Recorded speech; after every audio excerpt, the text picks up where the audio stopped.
ఓం భగవాన్ శ్రీ సత్యసాయి సచ్చరిత్ర తపోవనము 5వ రోజు పారాయణము సోమవారము 11వ అధ్యాయము స్వామి ప్రేమ 1000 తల్లుల ప్రేమ. సత్యధర్మ మహింసయు శాంతి ప్రేమ మానవుని పంచ ప్రాణాలు మహిని వెలియు. పంచ ప్రాణాలలో ప్రేమ ఎంచహిత్సు కాని హృదయాన ప్రేమను గట్టిపరచు. బాబా సాయినాథుడు తమ అమూల్యమైన సమయంలో 50% కేవలం విద్యార్థుల కొరకే కేటాయిస్తారు. కల్లా కపటం ఎరుగని ఆ విద్యార్థులపైనే సమాజం భవిష్యత్తు ఆధారపడి ఉందని స్వామి ఉద్దేశము. విద్యార్థులతో స్వామి అపరిమితమైన ప్రేమతో మీరు నన్ను మీలో చూసుకోండి. మీ అందరిలో నన్ను నేను చూసుకుంటున్నాను. మీరే నా జీవితము, నా ఊపిరి, నా ఆత్మ. మీరందరూ నా రూపాలే. నేను మిమ్మల్ని ప్రేమిస్తున్నప్పుడు నన్ను నేనే ప్రేమించుకుంటున్నాను. మిమ్మల్ని మీరు ప్రేమించుకునేటప్పుడు మీరు నన్నే ప్రేమిస్తున్నారు అంటారు. ఆర్తి భగవంతుణ్ణి కదిలించి వేస్తుంది. ఆర్తి భగవంతుణ్ణి కదిలించి వేస్తుంది. ఒకసారి సత్యసాయి భగవానుడు బృందావనములో ఉన్నప్పుడు విద్యార్థులతో, నేనిక్కడ ఉంటే మీరెవరూ సరిగ్గా చదవటం లేదు. నేను పుట్టపర్తి వెళితే మీరు శ్రద్ధగా చదువుకుంటారు. నేను రేపు ఉదయం 8:30 గంటలకు పుట్టపర్తి బయలుదేరి వెళుతున్నాను అన్నారు. విద్యార్థులు స్వామి పాదాలు పట్టుకొని ప్రార్థించారు. స్వామి ప్లీజ్, స్వామి ఇక్కడే ఉండండి స్వామి, మేము బాగా చదువుకుంటాము అంటున్నారు. కానీ స్వామి తప్పనిసరిగా వెళ్ళవలసిందే అన్నారు. మీ తల్లిదండ్రులు నన్ను నమ్మి మిమ్మల్ని ఇక్కడికి పంపించారు. మీరు చదువుకొనకుండగా నా చుట్టూ తిరుగుతూ ఉంటే ఎలా? నేను రేపు వెళుతున్నాను అన్నారు స్వామి. ఆ రోజు సోమవారం ఉదయం 8:30 గంటలయ్యింది. త్రయమందిరం ముందు స్వామి కారు సిద్ధంగా ఉన్నది. విద్యార్థులంతా విచారవదనాలతో అక్కడ చేరారు. స్వామి మేడ దిగి వచ్చారు. విద్యార్థులు స్వామిని నిరానంగా ప్రార్థించారు, వేడుకున్నారు. కానీ ఫలితం లేకపోయింది. స్వామి తెల్లని ఆ కారులో ఎక్కి కూర్చొని వీడ్కోలు చెప్పారు. కారు వెళ్ళిపోయింది. పిల్లలంతా భారమైన హృదయాలతో హాస్టల్లో తమ తమ గదులకు చేరుకున్నారు. మనసంతా స్వామితో నిండి ఉండడం వల్ల వారు పుస్తకాలను చూస్తున్నా లోపలకు ఏమీ ఎక్కటం లేదు. స్వామి లేకపోవడం వల్ల అంతా నిశ్శబ్దంగా నిస్తేజంగా ఉంది వాతావరణం. విద్యార్థులు ఎవరి గదిలో వారున్నారు. ఎక్కడా మాట, పలుకు, సంభాషణ, ఆనందం లేనే లేవు. ఒక 15 నిమిషాలు గడిచాయి. ఒక విద్యార్థి పెద్దగా అరిచాడు, స్వామి వచ్చారు, స్వామి వచ్చారు అని.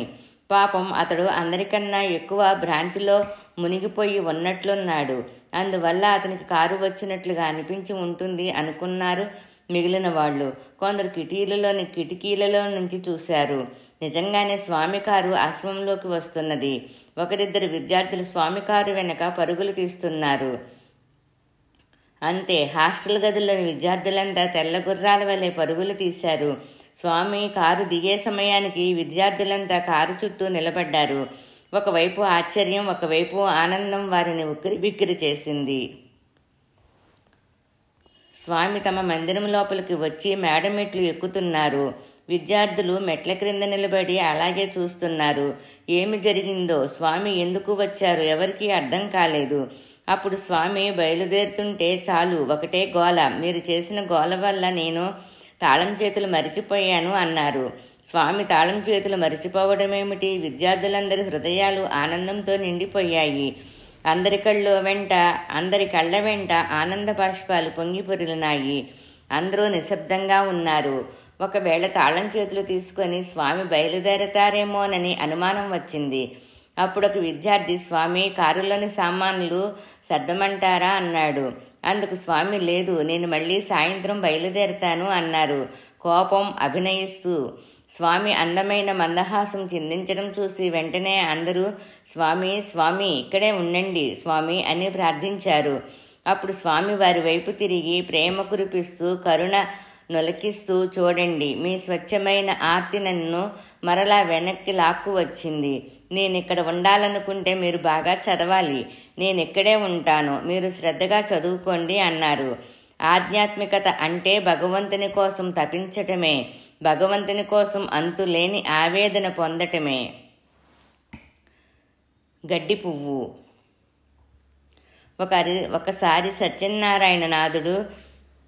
ఒకసారి సత్యసాయినాథుడు బొంబాయిలోని ధర్మక్షేత్రకు వెళ్ళినప్పుడు అక్కడ బాల వికాస్ టీచర్స్ స్వామిని ప్రేమతో ఆహ్వానించడానికి చక్కని ఏర్పాటు చేశారు.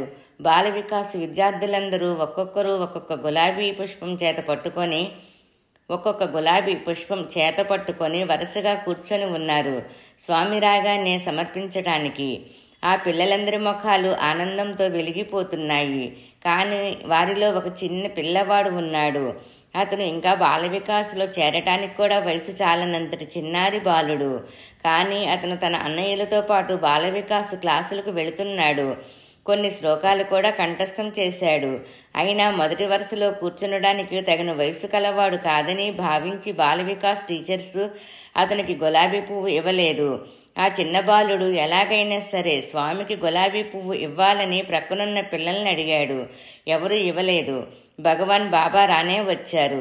వరుసగా కూర్చున్న ప్రతి బాల వికాస్ విద్యార్థి ఇచ్చే గులాబీ పువ్వును బాబా లలితంగా సృష్టించి ఆశీర్వదిస్తూ వస్తున్నారు.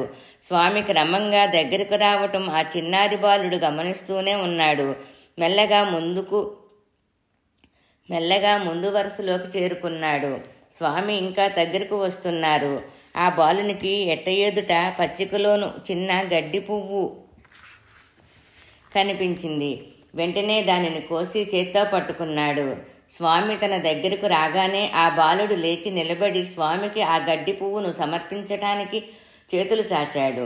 స్వామి చిన్న మధురమైన నవ్వు నవ్వి ఆ చిన్నారి చేతుల నుంచి ఆ గడ్డి పువ్వును తీసుకొని ఆ బాలుని చేతి వ్రేళ్లను మృదువుగా నొక్కి వాని భుజం మీద అభినందన పూర్వకంగా తట్టి ప్రేమతో అతనిని పలకరించారు బాబా. మిగిలిన బాలుర పుష్పాలనన్నిటినీ కేవలం సృశించి స్వామి ఈ బాలుడిచ్చిన గడ్డి పువ్వును చేతితో తీసుకుని వెళ్లారు. 3 గంటల సేపు మందిరం లోపల బొంబాయి పుర ప్రముఖులతో సమావేశం జరిగింది. తర్వాత బాబా బయటకు వచ్చి అందరినీ ఆశీర్వదిస్తున్నప్పుడు చూస్తే స్వామి చేతిలో 3 గంటల క్రితం ఆ బాలుడిచ్చిన గడ్డి పువ్వు ఇంకా అలాగే ఉంది. అందువల్ల సత్యసాయి భగవంతుడు పరిశీలించేది హృదయంలోని ఆర్తినే అని స్పష్టమవుతుంది. భగవాన్ శ్రీ సత్యసాయి సచ్చరిత్ర తపోవనము 135 పేజీ. నా కోసం ఒక్క కన్నీటి బొట్టు విడు. ఇది 1976 సంవత్సరంలో జరిగిన విషయం. స్వామి బృందావనములో ఉన్నారు. ఇంజనీర్లు కొన్ని ప్లాన్ కాగితాలు చేత్తో పట్టుకొని మందిరం లోపలకు బయటకు తిరుగుతున్నారు. సత్యసాయినాథుడు దర్శనం ప్రసాదించటం కోసం మందిరం నుంచి బయటకు వచ్చారు. అప్పుడు తన చుట్టూ చేరిన విద్యార్థులను చూసి స్వామి, నాయనా, నేను మీకోసం క్రొత్త హాస్టల్ భవనం కట్టిస్తున్నాను. అది మీకు విశాలంగా చాలా సౌకర్యంగా ఉంటుంది. కొంచెం దూరంలో ఆ హాస్టల్ మన కాలేజీ భవనం వెనుక భాగంలో తయారవుతుంది అన్నారు. వారిలో ఒక విద్యార్థి అందరి అభిప్రాయాలకు అనుగుణంగా, స్వామి, మాకు ఇక్కడ చాలా సౌకర్యంగా ఉంది. మేము చాలా ఆనందంగా ఉన్నాము. మాకు కొత్త హాస్టల్ వద్దు స్వామి, ఈ బృందావనమే మా ఇల్లు అన్నాడు. అప్పుడు స్వామి, ప్రియమైన పిల్లలు, దీనిని మీరు మీ ఇల్లుగా భావిస్తే చాలా మంచిది. మీరు చక్కగా సర్దుకుపోతున్నందుకు నాకు చాలా సంతోషంగా ఉంది. కానీ మీరు కొద్ది స్థలములో ఇబ్బంది పడుతూ ఉండటం నేను చూడలేకపోతున్నాను. మీరు సౌఖ్యంగా ఉండేలా చూడటం నా ధర్మం. ఈ గురువారం క్రొత్త హాస్టల్ భవనానికి శంకుస్థాపన జరుగుతుంది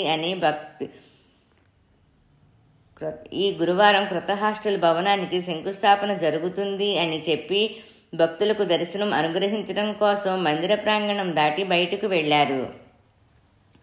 ఇంకా శంకుస్థాపన మహోత్సవానికి పూర్తిగా 2 రోజులు వ్యవధి కూడా లేదు.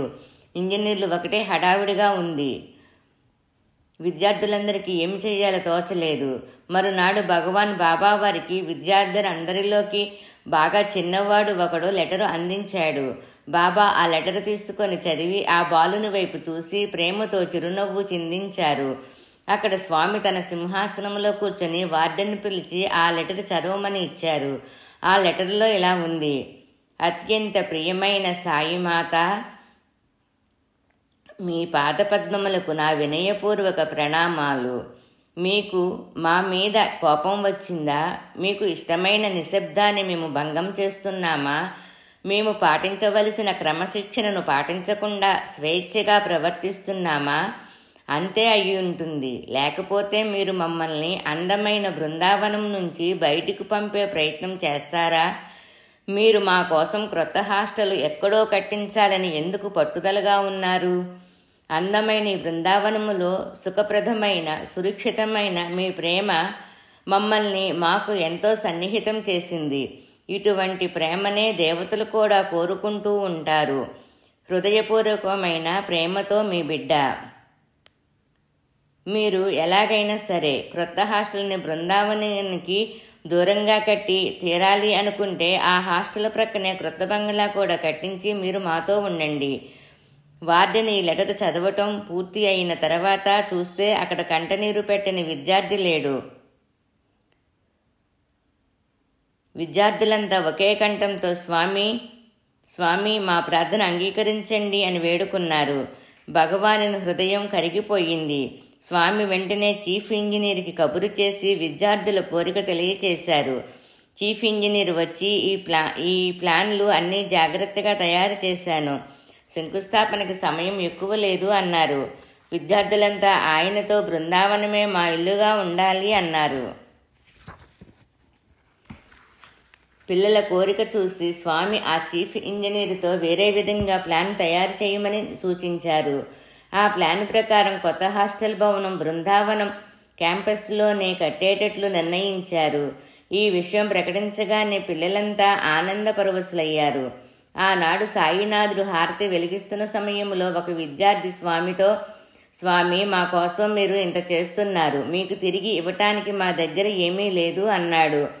అప్పుడు సాయినాథుడు ఆనందంతో మీ కళ్ళ నుండి బాష్పధారలు బుగ్గల మీదుగా ప్రవహిస్తున్నాయే, అదే నాకు కావలసింది, నేను కోరేది మీ ఆనందమే అన్నారు. బృందావనములో తయారైన ఆ హాస్టల్ భగవాన్ బాబాకి పిల్లలపై ఉన్న ప్రేమకు ఒక మధురమైన చిహ్నంగా అలరారుతున్నది. 1976 సంవత్సరములో మధుమలై అరణ్యాల వెంట నుండి కొన్ని జింకలు బృందావనానికి వచ్చాయి. వాటి కోసం త్రయమందిరం ఎదుట చక్కని ప్రదేశాన్ని ఏర్పాటు చేశారు. స్వామి వాటికి ఆపిల్స్ పెడుతూ ప్రేమగా చూస్తున్నారు. ఒకసారి స్వామి దర్శనం ప్రసాదించటానికి త్రయమందిరం నుంచి బయటికి రాగానే విద్యార్థులు గబగబా స్వామికి సన్నిహితంగా వచ్చారు. అదే సమయంలో ఎదుట తోటలోని జింకలు గబగబా స్వామికి సన్నిహితంగా మెష దగ్గరకు వచ్చాయి. అప్పుడు స్వామి ఆ రెండు దృశ్యాన్ని ప్రేమపూర్వకంగా చూస్తూ తన ప్రక్కన ఉన్న భక్తునితో, this are 2-legged deer, those are 4-legged deer, both are dear to me. ఇవి 2 కాళ్ళు జింకలు, అవి 4 కాళ్ళ జింకలు, ఇద్దరూ నాకు ఇష్టమైన వాళ్లే అన్నారు. బాబా ఫ్లూ అరికట్టిన విధానం. ఒకసారి ప్రశాంతి నిలయంలోని హయ్యర్ సెకండరీ స్కూలులో ఒక్కసారిగా ఫ్లూ జ్వరం తీవ్రంగా వ్యాపించిపోయి దాదాపు 200 మంది విద్యార్థులు అనారోగ్యం పాలయ్యారు. ఆ రోజు సాయంత్రం భజన అయిన తర్వాత స్వామి డాక్టర్ అలరజతో ఒక్కసారి స్కూలుకు వెళ్ళిరా అన్నారు. డాక్టర్ అలరజ వెళ్ళి చూస్తే అక్కడ దాదాపు 200 మంది విద్యార్థులు తీవ్రమైన జ్వరాలతో, దగ్గులతో, వాంతులతో బాధపడుతున్నారు. ఆ అంటువ్యాధిని అరికట్టడానికి అవకాశం లేని విధంగా వ్యాపించిపోయింది. రాత్రి 8 గంటల వేళ డాక్టర్ అలరజ్ తిరిగి వస్తూ 8 గంటలకు స్వామి గది మూసివేయబడుతుంది కాబట్టి ఉదయమే స్వామికి ఈ విషయం చెప్పాలి అనుకుని తన గదికి చేరుకున్నారు. 8:30 గంటల వేళ ఒక వాలంటీర్ వచ్చి స్వామి మిమ్మల్ని పిలుస్తున్నారని అన్నాడు. డాక్టర్ అలరజ్ గబగబా వెళ్ళి స్వామిని సందర్శించాడు. నేను నీకోసం ఎదురు చూస్తుంటే నీవు ఎందుకని వెంటనే నా దగ్గరకు రాలేదు అని స్వామి అడిగారు. స్వామి, నేను వచ్చేటప్పటికి 8 గంటలైంది. అప్పటికి మీ గది తలుపు వేసేస్తారని భావించాను. అక్కడ 200 మంది విద్యార్థులు ఫ్లూ జ్వరంతో బాధపడుతున్నారు. అది అందరికీ వ్యాపించి అరికట్టడానికి వీలులేని స్థితిలో ఉంది. సిమ్టోషియం ట్రీట్మెంట్ తప్ప ఇక ఇప్పుడు యాంటీబయోటిక్ పనిచేయదు. అది ఇంకా వ్యాపించకుండా మీరే ఏదైనా చెయ్యాలి అన్నారు డాక్టరు. మరునాడు ఉదయం భగవాన్ బాబా స్కూలుకు, హాస్టల్కు వెళ్లారు. అన్ని వరండాలలో, క్లాసు గదుల్లో నడిచారు. డాబాపైకి కూడా వెళ్లారు. అక్కడ పరిశుభ్రం చేయలేదు స్వామి అని ప్రిన్సిపాల్ చెప్పినా కూడా స్వామి పైకి వెళ్లి వచ్చారు. ఒక స్టీలు బకెట్ నిండా నీళ్లు తీసుకొని రమ్మని చెప్పి స్వామి చాలా ఎక్కువ పరిమాణంలో విభూతి సృష్టించి అందులో వేసి ఒక టీచరుని పిలిచి ప్రతి విద్యార్థికి ప్రతి ఉపాధ్యాయునికి ఈ విభూతి నీళ్ళని ఇవ్వమని ఆజ్ఞాపించారు. ఇక అక్కడ నుంచి ఆ అంటువ్యాధి వ్యాపించటం ఆగిపోయింది. 4 రోజులలో అందరూ ఆరోగ్యవంతులయ్యారు. స్వామి చికిత్సా విధానం అద్భుతం. అది ఎవరికి అంతుపట్టేది కాదు. ఆధ్యాత్మ విద్యా విధానము. మనం కోరుకొనవలసింది ఐహికమైన భోగభాగ్యాలు, వస్తు సంపదలు కాదు. మనం కోరుకొనవలసింది భగవంతుణ్ణి ఎప్పుడైతే కోరుకున్నామో సకల శుభములు వాటంతటవే ఏర్పడతాయి. మనం కోరుకొనవలసింది ఐహిక భోగభాగ్యాలు, వస్తు సంపదలు కాదు. మనం కోరుకొనవలసింది భగవంతుణ్ణి ఎప్పుడైతే కోరుకున్నామో సకల శుభములు వాటంతటవే ఏర్పడతాయి. ఆ భగవంతుని కోరుకునే విద్యనే ఆధ్యాత్మ విద్య అంటారు. స్వామి ఒకసారి చెప్పారు, కృష్ణుణ్ణి పట్టుకొనడానికి యశోద ఒక చేతిలో వెన్న పట్టుకొని వేరొక చేతిలో కనిపించకుండా కర్ర పట్టుకొని వచ్చి వెన్న కోసం కృష్ణుడు దగ్గరకు రాగానే కర్రతో 2 ఇచ్చి దారిలో పెట్టేది అని. అలాగే సత్యసాయినాథుడు యశోదమ్మ వలె ఎదురుగా చేతిలో ఐహికమైన విద్యలను చూపించి వేరొక చేతిలో కనిపించకుండగా ఆధ్యాత్మ విద్యను పట్టుకొని వస్తున్నారు.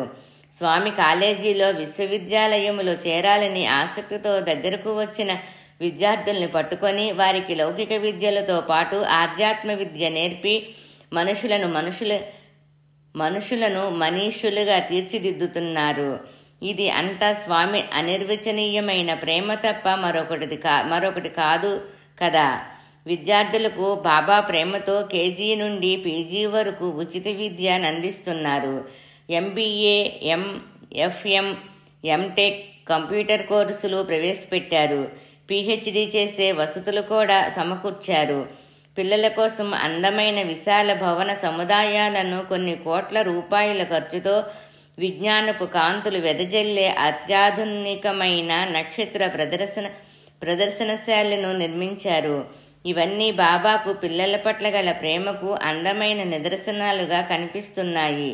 ఈ లౌకిక విద్యలతో పాటు స్వామి పిల్లలకు ఆధ్యాత్మ విద్య నేర్పటం అసలు విశేషం.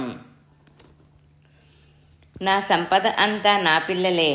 శ్రీ సత్యసాయి విశ్వవిద్యాలయం ప్రారంభించిన రోజున 22/11/81 నాడు సత్యసాయినాథుడు విద్యార్థులతో ఇలా అన్నారు, జగత్తుకు శాంతి భద్రతలు అందించటానికి విద్యార్థులే వేర్లుగా నిలవాలి.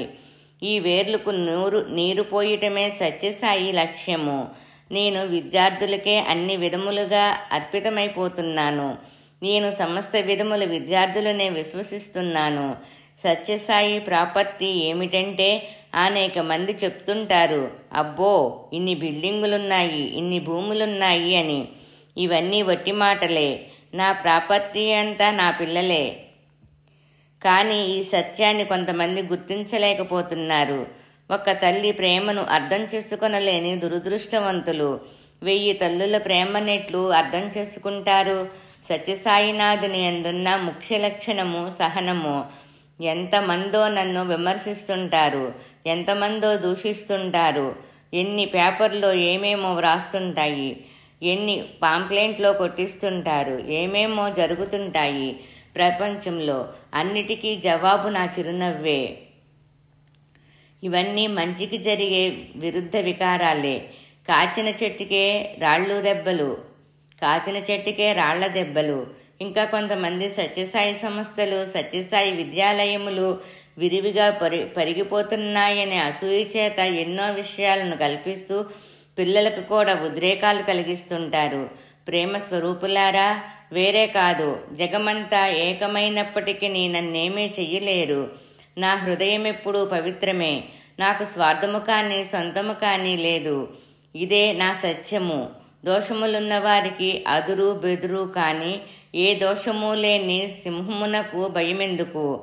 నేను చేసే పనులన్నీ లోక కళ్యాణము నిమిత్తము, అంతేకాని నా నిమిత్తము కాదు. ఈ సత్యాన్ని గుర్తుంచుకున్నాను కనుక నాకెప్పుడు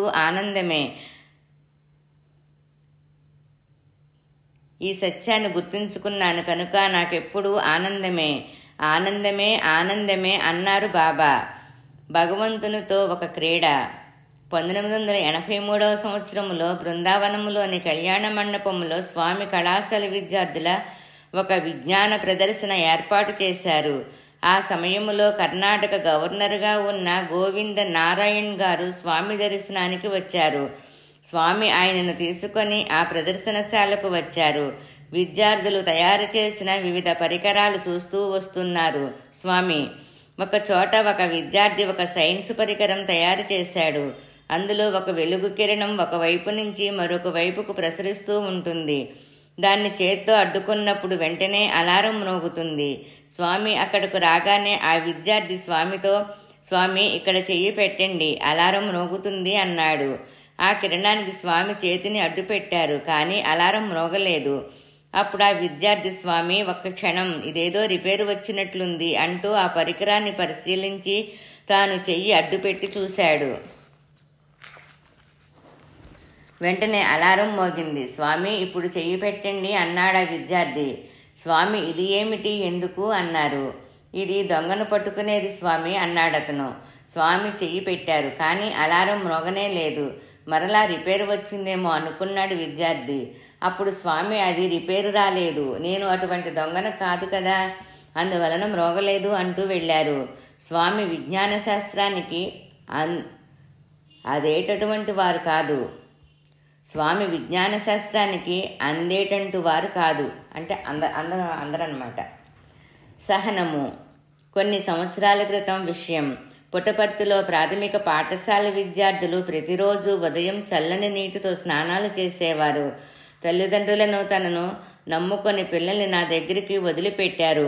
పాపం వీళ్ళు ప్రతిరోజు చల్లని నీటితో స్నానాలు చేయవలసి వస్తున్నదే అనుకున్నారు. స్వామి ఫలితంగా కొద్ది రోజులకే సోలార్ హీటర్స్ వచ్చాయి. సూర్యకిరణాల నుంచి వేడిని గ్రహించి నీటిని వెచ్చచేసే యంత్రాలు. ప్రశాంతి నిలయానికి చేరగానే టెక్నీషియన్స్ త్వరగా వాటిని హాస్టల్లో అమర్చారు. ఆ స్కూల్ ప్రిన్సిపాల్, అధ్యాపకులు, విద్యార్థులు చాలా సంతోషించారు. వారంతా స్వామిని ఆ సోలార్ సిస్టమ్ను ప్రారంభించమని వేడుకున్నారు. అందుకు స్వామి సమ్మతించారు. ఒక రోజున స్వామి వచ్చి ఆ వేడి నీటి పంపు ప్రారంభం చేయటానికి ఏర్పాట్లు జరిగాయి. ఒక ప్రక్క ఆ యంత్రాలున్నాయి. అక్కడ నుంచి దానిని త్రిప్పితే వేడి నీరు క్రింద ఉన్న బకెట్లో పడతాయి. అందరూ స్వామి కోసం ఎదురు చూస్తున్నారు. ఇంతలో కరుణాంతరంగుడైన భగవాన్ బాబా రానే వచ్చారు. వచ్చి ఆ పైపు త్రిప్పటంతోటే దురదృష్టవశాత్తు ఆ రబ్బరు గొట్టం ఊడిపోయి ఆ వేడి నీళ్లు వచ్చి స్వామి ముఖం పైన, స్వామి అంగీపైన ఒక్కసారిగా చిమ్మినట్లు వచ్చి పడ్డాయి. అంతే. ఆ హఠాత్ సంఘటనకు అందరూ దిగ్భ్రాంతి చెందారు. ఎవరికీ నోటమాట లేదు. ఆ సమయంలో ఏమి చెయ్యాలో ఎవరికీ తోచలేదు. అంతా చేష్టలుడికి నిలబడిపోయారు. వారి పరిస్థితిని స్వామి గమనించారు. ఒక్కసారిగా స్వామి పకాలన్నవి, చూశారా, మొదటి స్నానం నేనే చేశానన్నమాట అన్నారు. ఆ మాట వినగానే అందరూ మనసులు ఒక్కసారిగా తేలికయ్యి వారంతా హాయిగా ఊపిరి పీల్చుకొని స్వామితో కలిసి నవ్వుకున్నారు. దయామయుడైన బాబాకు కోపం లేదు. నా జీవితమే నా సందేశం అంటే ఇదే కాబోలు.